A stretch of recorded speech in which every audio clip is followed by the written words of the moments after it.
Premier numéro du journal de l'économie de cette semaine. Mesdames, Messieurs, bienvenue. Et voici pour commencer le sommaire.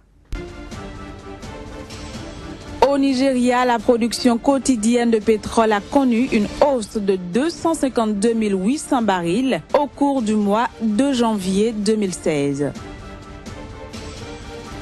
Le Maroc n'atteindra pas son objectif d'exporter 1,3 million de tonnes d'agrumes pour l'année 2018.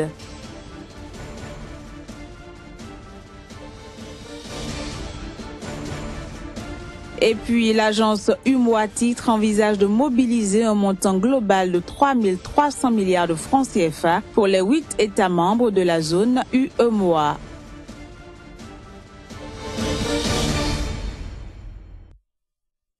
Bienvenue. Je l'annonçais en titre, la production quotidienne de brut au Nigeria a connu une hausse de 252 800 barils en janvier, ce qui la porte désormais à 1,949 millions de barils par jour, comparativement au mois de décembre 2015, où elle était de 1,697 millions de barils. Ces chiffres ont stimulé la production totale des pays membres de l'OPEP qui passe à 32,33 millions de barils par jour pour cette période. Entre décembre 2015 et janvier 2016, le prix du baril est passé de 37,95 à 30,35 $. On reste au Nigeria, mais cette fois-ci pour parler agriculture, plus précisément du manioc, qui est au centre des attentions. En effet, le pays tente de booster sa récolte annuelle de manioc. Notons que le Nigeria est le premier producteur de manioc au monde. Reportage. Booster la récolte annuelle du manioc est un véritable casse-tête pour le Nigeria. Le pays devant surmonter des défis tenaces qui l'empêchent d'atteindre les 300% de capacité, pourtant à sa portée. Nous sommes le plus gros producteur de manioc, mais personne ne le sait à cause du surplus de terre où on plante du manioc. Mais la récolte par hectare est faible comparée à l'Inde où vous avez 30 tonnes par hectare. Au Nigeria, nous avons entre 10 et 15 tonnes par hectare avec les pratiques agricoles actuelles. Donc, ça reste faible. So it's still low. We don't have value to our cassava. Nous n'ajoutons pas de valeur à notre manioc afin de pouvoir l'exporter et gagner des devises étrangères. Si nous faisions cela, ça aiderait le Nigeria. Nous avons besoin de farine de manioc de bonne qualité. Quality cassava flour. Le manioc est l'un des aliments de base au Nigeria. Les autorités nigérianes, avec l'aide de la fondation Bill et Melinda Gates, envisagent d'aider les fermiers à optimiser leur production de manioc. Ceci permettra au pays d'être moins dépendant de l'importation de riz et de farine. Par an, le Nigeria dépense 635 milliards de naira, soit 2,8 milliards d'euros pour importer de la farine. Au Maroc, la belle performance des exportations d'agrumes ne suffira pas pour permettre au Royaume d'atteindre son objectif de 1,3 million de tonnes pour 2018. Les exportateurs marocains tablent sur des volumes d'expédition variant entre 550 000 tonnes et 600 000 tonnes pour la campagne en cours, contre 480 000 tonnes pour la saison précédente. Notons que les exportateurs marocains ont renforcé leur présence en Europe où ils ont pu écouler 108 000 tonnes d'agrumes à la mi-saison contre 80 000 tonnes un an plus tôt. Prochaine destination, le Burkina Faso, la Zambie, l'Algérie et le Madagascar où nous emmène Emmanuel Crépi pour d'autres informations économiques sur le continent africain suivant. Le Burkina Faso va émettre un emprunt obligataire d'un montant de 35 milliards de francs CFA. C'est ce que révèle le calendrier annuel des émissions de titres publics des États de l'UEMOA, rendu public le 8 février dernier par l'Agence régionale ouest-africaine de planification de la dette UEMOA Titres. Cette émission, prévue pour le 18 février, aura une échéance d'1 an. L'emprunt sera proposé aux investisseurs dans la zone franc CFA en unité d'1 million de francs CFA par la voie d'une adjudication organisée par la Banque centrale des États de l'Afrique de l'Ouest. L'économie zambienne devrait enregistrer une croissance de 3,7% en 2016, soit un taux quasiment stable par rapport à celui de l'année écoulée, avant de remonter à plus de 4% en 2017. Cette prévision du gouvernement confirme celle de la Banque mondiale qui a estimé fin 2015 que la croissance du PIB de la Zambie devrait se situer en dessous de 4% cette année, ceci en raison notamment de la chute record des cours du cuivre, de graves pénuries d'électricité et d'une forte dépréciation de la monnaie nationale, le kwacha, par rapport au dollar américain. L'Algérie est en discussion avec les pays producteurs de pétrole, membres ou non de l'OPEP, pour trouver un accord qui permettrait de stabiliser le marché pétrolier et de faire remonter les prix. C'est ce qu'a indiqué dimanche le ministre algérien de l'énergie, Salah Kebri. Des contacts, selon lui, sont en cours pour stabiliser le marché, marqué par une offre excédentaire face à une faible demande et l'absence d'une reprise économique. Ces discussions visent surtout à dégager un consensus entre les pays producteurs afin de réduire leur production. Précisons que le pétrole s'échange actuellement autour de $30 le baril, contre environ $50 en 2015 et plus de $100 mi-2014. L'île de Madagascar pourrait bientôt bénéficier des financements de la Banque mondiale. Le versement des fonds d'un montant global de 690 millions de dollars sur 3 ans sera soumis à quelques conditions, dont l'amélioration de la gouvernance dans le pays. Ces financements se situent dans le cadre de la Turnaround Facility, un mécanisme de financement visant à soutenir les couches les plus vulnérables, à améliorer la gouvernance et à assurer la croissance inclusive dans les pays les plus pauvres de la planète. Précisons que la Guinée et Madagascar sont les premiers pays africains à bénéficier de la Turnaround Facility.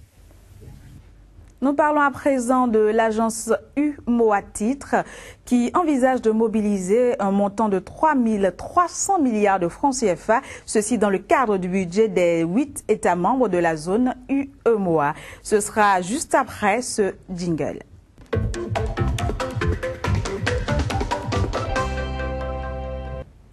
Avec moi sur ce plateau, Casimir Pedjo, merci et bienvenue. Merci, génial. Alors, l'agence UMOA Titres a annoncé ses intentions pour 2016. Mais d'abord, UMOA Titres, qu'est-ce que c'est? Que faut-il comprendre? Alors, il faut dire que depuis 2013, précisément en mars 2013, les 8 pays de l'UEMOA, l'Union économique et monétaire ouest-africaine, ont mis sur pied cette branche armée monétaire, c'est-à-dire une structure qui désormais pourra aller à la rencontre, aller sur le marché financier et mobiliser suffisamment de ressources pour les politiques internes de chacun des 8 États. Donc désormais, au sein de l'UEMOA, il y a cette agence-là qui s'occupe de la mobilisation des ressources financières compte tenu de la demande de chacun des pays, à savoir les 8 pays de l'UEMOA, afin de pouvoir faire face à leur politique macroéconomique, notamment dans la mobilisation des ressources financières nécessaires pour le développement économique, la construction des infrastructures routières et tout ce dont ces pays-là ont besoin et qui ne pourraient pas, les pays ne pourraient donc pas forcément disposer de ces ressources à l'interne, c'est-à-dire par le mécanisme de collecte ou le mécanisme de budgétisation au niveau des États. Donc désormais, l'agence est prête pour accompagner les États. Et comment est-ce que l'agence a justement élaboré ce programme en question? Alors l'agence se base sur la loi des finances de chacun de ces pays-là. Donc déjà, avec l'élaboration de la loi des finances, l'agence se récupère, voit ce que les États peuvent déjà mobiliser en termes de recettes ou en termes de dons et consorts. Et maintenant, au niveau des bons de trésor et aussi des obligations à émettre sur le marché financier, l'agence récupère tout ça. Donc l'agence travaille avec les ministères des finances de chacun de ces pays-là et également avec le trésor public afin de pouvoir assurer soit son calendrier pouvant permettre au cours de l'année, donc nous sommes en 2016, donc au cours de l'année, l'agence pourra définir quelle est la cagnotte nécessaire à aller chercher sur le marché financier. Alors il faut dire que déjà en 2014, l'agence a pu mobiliser 3400 et quelques milliards de francs CFA, et c'est quand même important sur le marché local. C'est dit que l'Afrique aujourd'hui, en tout cas l'Union économique et monétaire peut faire face à ces politiques au lieu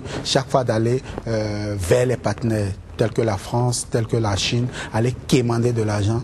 Désormais, c'est que les investisseurs locaux, le marché financier local peut financer la politique et on pourra, du moins l'Afrique pourra faire face à ces dépenses au lieu chaque fois d'attendre le Fonds monétaire international, la Banque mondiale, de leur dire ce qu'il faut faire ou ce qu'il ne faut pas faire. Donc voilà une initiative sous-régionale qui quand même fait son petit bonhomme de chemin. Alors ces 8 pays-là, justement, comment est-ce que se présente leur volume global de programme d'émission 2016?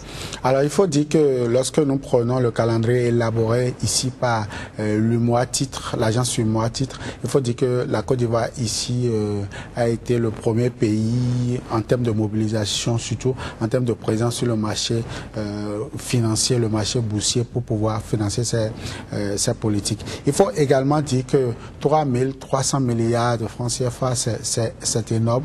Et sur le marché local, l'agence pourra mobiliser 3111 milliards de francs CFA. C'est une cagnotte assez consistante. Et il faut dire pour le compte de 2016, l'agence compte également faire des adjudications pour pouvoir permettre à ces pays-là de disposer d'assez de financement pour pouvoir asseoir leur politique.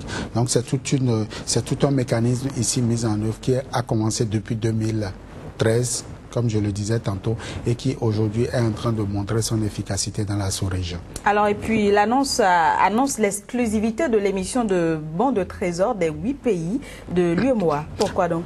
Alors, après 2 ans pratiquement d'exercice, désormais, les pays de l'UEMOA ont décidé de faire confiance à cette agence-là. Et donc, désormais, les fonds nécessaires pour les politiques économiques de développement sont désormais de l'exclusivité de l'agence UEMOA, qui est l'Union monétaire ouest-africaine. Donc, désormais, il ne s'agira plus pour ces pays-là, pour les 8 pays, à savoir le Bénin, la Côte d'Ivoire, le Burkina Faso et bien d'autres, d'aller quémander de l'argent à l'extérieur.